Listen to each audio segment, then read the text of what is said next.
ഇറാനുമായി അമേരിക്ക കൂടിക്കാഴ്ച നടത്താൻ പോകുന്നു. എന്നാൽ ഇവിടെ പണി കിട്ടിയതോ പാവം ഇസ്രായേലിനും. രണ്ട് വലിയ ശക്തികൾ തമ്മിൽ തല്ലുന്നത് കണ്ട് രസിക്കാനായിരുന്നു അവർക്ക് താല്പര്യം. അത് നടപ്പില്ല എന്ന് മനസ്സിലാക്കിയതോടെ കരച്ചിൽ തുടങ്ങിയിട്ടുണ്ട് ഇസ്രായേൽ. എങ്ങനെയെങ്കിലും അമേരിക്കയെ കൊണ്ട് ഇറാന്റെ ആണവ കേന്ദ്രങ്ങൾ തകർക്കണമെന്ന ഇസ്രായേലിന്റെ സ്വപ്നങ്ങൾ ഓരോന്നായി ഇല്ലാതാകുന്ന കാഴ്ചയാണ് നമ്മൾ കാണുന്നത്.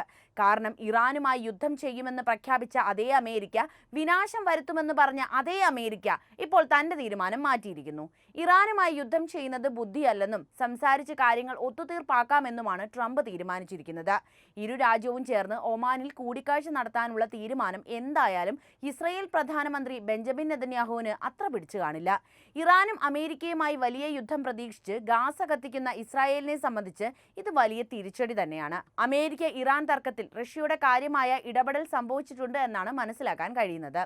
റഷ്യയുടെ ഇടപെടലാകാം അമേരിക്കയുമായി ഒരു ചർച്ചയ്ക്ക് ഇറാൻ തയ്യാറാവുന്നു എന്ന വാർത്തയാണ് പുറത്തുവരുന്നത്. ഇറാൻ അമേരിക്ക ആണവ ചർച്ച നടക്കാൻ പോകുന്നുവെന്ന റിപ്പോർട്ടുകളാണ് അന്താരാഷ്ട്ര മാധ്യമങ്ങൾ പുറത്തുവിടുന്നത്. കഴിഞ്ഞ കുറച്ച് ദിവസങ്ങളായി അന്താരാഷ്ട്ര സമൂഹം ഉറ്റുനോക്കിയ സമാധാന പുനഃസ്ഥാപനമാണ് നമുക്കിവിടെ കാണാൻ കഴിയുന്നത്. ശനിയാഴ്ച ഒമാനിൽ വെച്ച് ഇരു രാജ്യങ്ങളും കൂടിക്കാഴ്ച നടത്തുമെന്നാണ് അറിയാൻ കഴിയുന്നത്. അന്താരാഷ്ട്ര വാർത്താ ഏജൻസികളാണ് ഇത് സംബന്ധിച്ച റിപ്പോർട്ട് പുറത്തുവിടുന്നത്. എന്നാൽ ഇതുമായി ബന്ധപ്പെട്ട ഔദ്യോഗിക വിശദീകരണം ഒന്നും ഒമാൻ അധികൃതരുടെ ഭാഗത്തുനിന്നും ഇതുവരെ ഉണ്ടായിട്ടില്ല. ഒമാനിൽ ശനിയാഴ്ച ചർച്ചകൾ നിശ്ചയിച്ചിട്ടുണ്ടെന്ന് തെഹ്റാനും സ്ഥിരീകരിച്ചിട്ടുണ്ട്. വിദേശകാര്യമന്ത്രി അബ്ബാസ് അരക്ചിയും മിഡിൽ ഈസ്റ്റിലെ ഉന്നത US പ്രതിനിധി സ്റ്റീവ് വിറ്റ്കോഫും ചർച്ചകളിൽ പങ്കെടുക്കുമെന്ന് ഇറാൻ വാർത്താ ഏജൻസിയായ തസ്നീം റിപ്പോർട്ട് ചെയ്തു. ഇത് ഒരു പരീക്ഷണം പോലെ തന്നെ ഒരു അവസരവുമാണെന്നാണ് അരക്ചി എക്സിൽ കുറിച്ചത്. ഞങ്ങൾ ഇറാനുമായി നേരിട്ട് ബന്ധപ്പെടുകയാണെന്നും ശനിയാഴ്ച ഞങ്ങൾക്ക് വലിയ ഒരു മീറ്റിംഗ് ഉണ്ടെന്നും US പ്രസിഡന്റ് ഡൊണാൾഡ് ട്രംപ് പറഞ്ഞു. ഇസ്രായേൽ പ്രധാനമന്ത്രി ബെഞ്ചമിൻ നെതന്യാഹുമായുള്ള കൂടിക്കാഴ്ചയ്ക്ക് ശേഷമാണ് ചർച്ചകൾ ആരംഭിക്കുമെന്ന് ട്രംപ് മാധ്യമപ്രവർത്തകരോട് പറഞ്ഞിട്ടുണ്ട്. ചർച്ചകൾ ഉന്നത തലത്തിലായിരിക്കുമെന്ന് പറഞ്ഞ ട്രംപ് എവിടെ നടക്കുമെന്ന് വ്യക്തമാക്കിയിട്ടില്ല. അതേസമയം ചർച്ചകൾ വിജയിച്ചില്ലെങ്കിൽ ഇറാൻ വലിയ അപകടത്തിലാകുമെന്നാണ് ട്രംപ് മുന്നറിയിപ്പ് നൽകിയിരിക്കുന്നത്. തെഹ്റാനും വാഷിംഗ്ടണും തമ്മിലുള്ള പരോക്ഷ ചർച്ചകളിൽ ഒമാന് വീണ്ടും ഒരു മധ്യസ്ഥത വഹിക്കാൻ കഴിയുമെന്നാണ് കരുതുന്നതെന്ന് ഇറാൻ ഉദ്യോഗസ്ഥർ വെളിപ്പെടുത്തി. ഇരു രാജ്യങ്ങളും തമ്മിലുള്ള സംഭാഷണം സാധ്യമാകുന്നതിലെ ഒമാന്റെ മധ്യസ്ഥത സ്വാഭാവികമായ ഒരു തെരഞ്ഞെടുപ്പാണെന്ന് ഇറാൻ വിദേശകാര്യ മന്ത്രാലയ വക്താവ് നാസർ കനാനി പറഞ്ഞു. അമേരിക്കയുമായുള്ള പരോക്ഷ ചർച്ചകൾ പുനരുജ്ജീവിപ്പിക്കുന്നതിൽ ഒമാൻ നിർണായക പങ്ക് വഹിക്കുമെന്ന് സുൽത്താനേറ്റിന്റെ ഫലപ്രദമായ മധ്യസ്ഥതയുടെ ചരിത്രം എടുത്തു കാണിച്ചുകൊണ്ട് കനാനി കൂട്ടിച്ചേർത്തു. 2015 ആണവ കരാറിന്റെ ചർച്ചകൾ ഉൾപ്പെടെ നയതന്ത്ര വിഷയങ്ങളിലെ ഭിന്നതകൾ പരിഹരിക്കാൻ ഒമാൻ മുമ്പും സഹായിച്ചിട്ടുണ്ട്. ഇറാനിയൻ ആണവ കേന്ദ്രങ്ങൾക്കെതിരായ സൈനിക ആക്രമണങ്ങൾക്ക് അംഗീകാരം നൽകണമെന്നാവശ്യപ്പെട്ട് അമേരിക്കയിൽ സമ്മർദ്ദം തുടരുന്ന ഇസ്രായേൽ പ്രധാനമന്ത്രി ബെഞ്ചമിൻ നെതന്യാഹുവിനെ ഞെട്ടിച്ചുകൊണ്ടാണ് ഇറാനുമായി നേരിട്ട് ചർച്ചകൾ നടത്താനൊരുങ്ങുന്നുവെന്ന പ്രസിഡന്റ് ഡൊണാൾഡ് ട്രംപിന്റെ പ്രഖ്യാപനം വന്നത്. ചർച്ചകൾക്കുള്ള അമേരിക്കയുടെ ആഹ്വാനങ്ങൾ ഇറാൻ നേരത്തെ തന്നെ നിരസിച്ചിരുന്നു. മാർച്ച് 7 വൈറ്റ് ഹൌസിൽ വെച്ച് ഇസ്രായേൽ പ്രധാനമന്ത്രി ബെഞ്ചമിൻ നെതന്യാഹുവിനൊപ്പം നടത്തിയ കൂടിക്കാഴ്ചയിലാണ് ട്രംപ് ഈ പ്രഖ്യാപനം നടത്തുന്നത്. ഒരു കരാർ ഉണ്ടാക്കുന്നതാണ് നല്ലതെന്ന നിലപാടിലാണ് ട്രംപ് നിലവിലുള്ളത്. കാരണം ഇറാനെ കത്തിക്കാൻ പോയാൽ തിരിച്ചടി ഉറപ്പാണെന്ന് അമേരിക്കയ്ക്ക് നല്ലതുപോലെ മനസ്സിലായിട്ടുണ്ട്. കാരണം മറ്റ് രാജ്യങ്ങളെ പോലെയല്ല, സമാധാനത്തിനും ശ്രമങ്ങൾക്കും ഒന്നും തന്നെ ഇറാൻ വഴങ്ങണമെന്നില്ല. വെട്ടൊന്ന് തുണ്ടം രണ്ട് എന്ന നിലപാടാണ് ഇറാൻ എല്ലാ കാര്യത്തിലും സ്വീകരിക്കുന്നത്. അതുകൊണ്ട് യുദ്ധക്കോപ്പുമായി ഇറാന്റെ മണ്ണിലേക്ക് എത്തുന്ന ഒരു അമേരിക്കക്കാരനെയും അവർ വെറുതെ വിട്ടെന്ന് വരില്ല. മാത്രവുമല്ല, ഇന്നത്തെ അമേരിക്കയുടെ അവസ്ഥ വെച്ച് നോക്കുമ്പോൾ സാമ്പത്തിക മാന്ദ്യം പടിവാതിലിൽ നിൽക്കുകയാണ്. ട്രംപിന്റെ താരിഫ് നയങ്ങളിൽ പൊറുതിമുട്ടി ജനങ്ങൾ തെരുവിലിറങ്ങി മുദ്രാവാക്യം വിളിയും തുടങ്ങിക്കഴിഞ്ഞു. ഈ അവസ്ഥയിൽ ഇറാനെ പോയി ചൊറിയുക കൂടി ചെയ്താൽ നിലവിൽ പിന്തുണയ്ക്കുന്ന ജനത പോലും ട്രംപിനെതിരെ പ്രതിഷേധിക്കുമെന്ന് മനസ്സിലാക്കാൻ തക്ക ബുദ്ധിയൊക്കെ ഇന്നത്തെ അമേരിക്കൻ പ്രസിഡന്റിന്റെ കയ്യിലുണ്ട്. ഇറാന്റെ ആണവ അഭിലാഷങ്ങൾ നിയന്ത്രിക്കാനുള്ള നയതന്ത്ര ശ്രമങ്ങൾ പരാജയപ്പെട്ടാൽ അവർ വലിയ അപകടത്തിൽപ്പെടുമെന്ന് മുന്നറിയിപ്പ് നൽകിയ ട്രംപിന് അങ്ങനെ ചെയ്തു കാണിക്കാൻ തരി പോലും ധൈര്യമുണ്ടാകാൻ വഴിയില്ല. കുറച്ചു ദിവസം മുൻപാണ് ഇറാൻ തങ്ങളുടെ മിസൈൽ സിറ്റി ലോകത്തിനെ പരിചയപ്പെടുത്തിയത്. കാണിച്ചത് അത്രയാണെങ്കിൽ കാണിക്കാത്തത് എത്രത്തോളം കാണുമെന്ന സംശയം നമുക്കൊക്കെ തോന്നാമല്ലേ? അമേരിക്ക ഇറാനെതിരെ അയക്കുന്ന ഏതൊരു അമ്പിനെയും തകർക്കാൻ തക്ക പ്രഹരശേഷിയുള്ള ആയുധങ്ങൾക്ക് മൂർച്ച കൂട്ടി തുടങ്ങിയിട്ട് വർഷങ്ങളായി. അത്തരമൊരു നീക്കത്തെക്കുറിച്ച് സ്വപ്നത്തിൽ പോലും വിചാരിച്ചാൽ പിന്നെ അതിന് മറുപടി പറയുക ഇറാന്റെ ഭൂഗർഭ അറകളിൽ വൻ നശീകരണ ശേഷിയുള്ള മിസൈലുകൾ ആയിരിക്കുമെന്നതിൽ സംശയിക്കേണ്ടതില്ല. ഇത് പറഞ്ഞത് ഇറാൻ തന്നെയാണ്. അതായത് ഭൂഗർഭ അറകളിൽ ഇറാൻ അമേരിക്കയ്ക്കായി സൂക്ഷിച്ചു വെച്ച നിരവധി മാരകായുധങ്ങളുണ്ട്.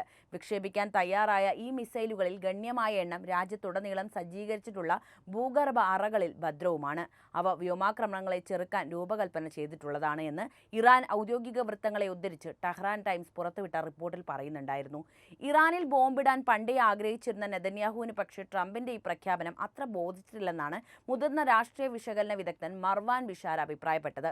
എന്നാൽ ട്രംപ് വളരെ കാലമായി ഒരു കരാറാണ് ആഗ്രഹിക്കുന്നതെന്നും അദ്ദേഹം പറഞ്ഞു. പറഞ്ഞു. കഴിഞ്ഞ വർഷം ഇറാനിൽ ഇസ്രായേൽ നടത്തിയ വ്യോമാക്രമണത്തോടെ ഇറാന്റെ പ്രതിരോധം ദുർബലമായെന്ന വിശ്വാസത്തിലാണ് നെതന്യാഹു കഴിയുന്നത്.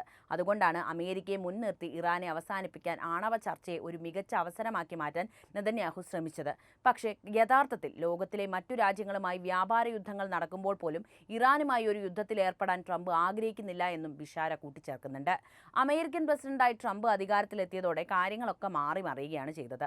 ട്രംപിന്റെ കണ്ണിൽ കാണുന്നതിനൊക്കെ തന്നെ മറ്റെന്തൊക്കെയോ ആണെന്ന് തോന്നുന്നു. പല രാജ്യങ്ങളെയും സ്വന്തമാക്കുമെന്നും ലോകത്തെ മുഴുവൻ തന്റെ കാൽക്കീഴിലേക്ക് ഒതുക്കി അടുപ്പിക്കുകയും ചെയ്യുന്ന അമേരിക്ക ചെയ്യുന്ന ശ്രമങ്ങളൊക്കെ നമ്മൾ കണ്ടതാണ്. മാത്രവുമല്ല, സ്വന്തം ഇഷ്ടപ്രകാരം വർദ്ധിച്ച തീരുവ നയവും രാജ്യത്തിന് തിരിച്ചടിയായിട്ടുണ്ട്. കഴിഞ്ഞ ദിവസമാണ് അമേരിക്കൻ പ്രസിഡന്റ് ഡൊണാൾഡ് ട്രംപ് ലോകരാജ്യങ്ങൾക്കുള്ള തീരുവ സംബന്ധിച്ച് പുതിയ പ്രഖ്യാപനം നടത്തിയത്. തങ്ങൾ തീരുവ ചുമത്തിയാൽ തിരിച്ചും ശക്തമായ തീരുവ ചുമത്തുമെന്ന് US പ്രസിഡന്റിന്റെ ഭീഷണിയാണ് യാഥാർത്ഥ്യമാകുന്നത്. ട്രംപിന്റെ പകരച്ചുങ്ക പ്രഖ്യാപനം ആഗോളതലത്തിൽ വിപണികളെ സംഘർഷഭരിതമാക്കി. ഇതിനിടെ ഈ തീരുവ ചുമത്തലിനെ പരിഹസിച്ചിട്ടുള്ള മീമുകളാണ് സമൂഹ മാധ്യമങ്ങളിൽ നിറഞ്ഞത്. ഓസ്ട്രേലിയൻ ബാഹ്യ ഭൂവിഭാഗങ്ങളിലൊന്നായ മനുഷ്യവാസമില്ലാത്ത ഹേഡ് ആൻഡ് മാക്ഡൊണാൾഡ് ദ്വീപുകൾക്ക് തീരുവ ചുമത്തിയാണ് ട്രംപിനെതിരെ പെൻഗ്വിൻ മീമുകൾ പ്രത്യക്ഷപ്പെടാൻ കാരണമായത്. ഈ പ്രദേശത്ത് ആകെയുള്ള ജീവികൾ പെൻഗ്വിനുകൾ മാത്രമാണ് എന്നതാണ് ഇവിടെ ഓർക്കേണ്ട ഒരു കാര്യം. ഇതാണ് ട്രംപിന്റെ നിലവിലെ അവസ്ഥ. അമേരിക്കയെ ചെറുക്കാനുള്ള ഇറാന്റെ കഴിവ് സൈനിക, സാമ്പത്തിക, നയതന്ത്ര മാനങ്ങളെ ഉൾക്കൊള്ളുന്ന ഒന്ന് തന്നെയാണ്. സമീപകാല സംഭവ വികാസങ്ങൾ ഇറാന്റെ തന്ത്രപരമായ സ്ഥാനത്തെ സാരമായിട്ട് സ്വാധീനിച്ചിട്ടുണ്ട്. ഇത് US സമ്മർദ്ദങ്ങൾക്കെതിരെ അതിന്റെ പ്രതിരോധശേഷി പുനർനിർണ്ണയിക്കാൻ പ്രേരിപ്പിക്കുകയും ചെയ്തു. സൈനിക ശേഷികളും വെല്ലുവിളികളും എന്തൊക്കെയാണെന്ന് കൂടി ഞാൻ പറയാം. ഇറാൻ ഗണ്യമായ ഒരു സൈനിക ശക്തി നിലനിർത്തുന്ന രാജ്യമാണ്. ഇസ്ലാമിക റവല്യൂഷണറി ഗാർഡ് കോർപ്സ് ഒരു കേന്ദ്ര പങ്ക് ഇതിൽ വഹിക്കുന്നുണ്ട്. ഏകദേശം 1,25,000 പേർ ഉൾപ്പെടുന്ന IRGC പേർഷ്യൻ ഗൾഫിൽ നിയന്ത്രണം ചെലുത്തുന്ന ബാസ്റ്റിക് മിലിഷ്യ, IRGC നേവി എന്നിവ ഉൾപ്പെടെ വിവിധ ശാഖകൾക്ക് മേൽനോട്ടം വഹിക്കുന്ന രാജ്യമാണ് ഇറാൻ. ഈ സ്വത്തുക്കൾ ഉണ്ടായിരുന്നിട്ടും ഇറാന്റെ സൈന്യം തിരിച്ചടികൾ നേരിട്ടിട്ടുണ്ട് എന്നതും എടുത്തു പറയേണ്ട ഒന്ന് തന്നെയാണ്. ഹിസ്ബുള്ള, സിറിയൻ സർക്കാർ തുടങ്ങിയ പ്രധാന പ്രാദേശിക സഖ്യകക്ഷികൾക്ക് കാര്യമായ നഷ്ടങ്ങൾ സംഭവിച്ചിട്ടുണ്ട്. എന്നാൽ പോലും ഈ ഒരു ഘട്ടത്തിലൊക്കെ തന്നെ തോറ്റുപോകുമെന്ന് വിചാരിച്ചിടത്തോ അമേരിക്ക ഉപരോധങ്ങളൊക്കെ കൊണ്ട് ശ്വാസം മുട്ടിച്ച ഈ മേഖലയിലൊക്കെ തന്നെ തിരിച്ചുവരവ് നടത്തിയ രാജ്യം കൂടിയാണ് ഇറാൻ എന്നത് ഞാനിവിടെ എടുത്തു പറയുകയാണ്. ഇസ്രായേൽ ആക്രമണങ്ങൾ ഇറാനിയൻ വ്യോമ പ്രതിരോധത്തെ ദുർബലപ്പെടുത്തിയിട്ടുണ്ട്. കൂടാതെ ആവശ്യമെങ്കിൽ ആക്രമണം ശക്തമാക്കാനുള്ള സന്നദ്ധതയെ സൂചിപ്പിക്കുന്ന തരത്തിൽ US സൈനിക നിലപാട് ശക്തമാക്കുകയും ചെയ്തു.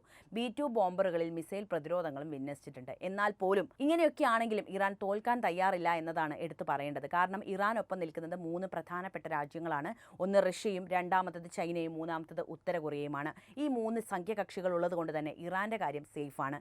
മാത്രവുമല്ല, അമേരിക്കയ്ക്ക് വലിയ തിരിച്ചടിയുമാണ് ഈ ശക്തികൾ. ഇറാന്റെ ആണവ അഭിലാഷങ്ങൾ അന്താരാഷ്ട്ര തലത്തിൽ ഒരു ആശങ്കാജനകമായ കേന്ദ്രബിന്ദുവായിട്ട് വർഷങ്ങളായി. രാജ്യം അതിന്റെ യുറേനിയം സമ്പുഷ്ടീകരണം 60% ഉയർത്തിയിട്ടുണ്ട്. ആയുധ ഗ്രേഡ് നിലവാരത്തിലേക്കും അടുക്കുന്നുണ്ട്. ഈ പുരോഗതി പുതുക്കിയ ചർച്ചകളിലേക്ക് നയിക്കുകയാണ്. ഇറാൻ വിദേശകാര്യമന്ത്രി അബ്ബാസ് അഗർച്ചിയും US പ്രതിനിധി സ്റ്റീവ് വിറ്റ്കോഫും തമ്മിലുള്ള പരോക്ഷ ചർച്ചകൾ ഒമാനിൽ ഷെഡ്യൂൾ ചെയ്തിട്ട് കഴിഞ്ഞു. നേരിട്ട് ചർച്ചകൾ US മുൻഗണന പ്രകടിപ്പിക്കുന്നുണ്ടെങ്കിലും ആഴത്തിലുള്ള അവിശ്വാസ്യത ഇവിടെ പ്രതിഫലിക്കുന്ന ഒന്നാണ്.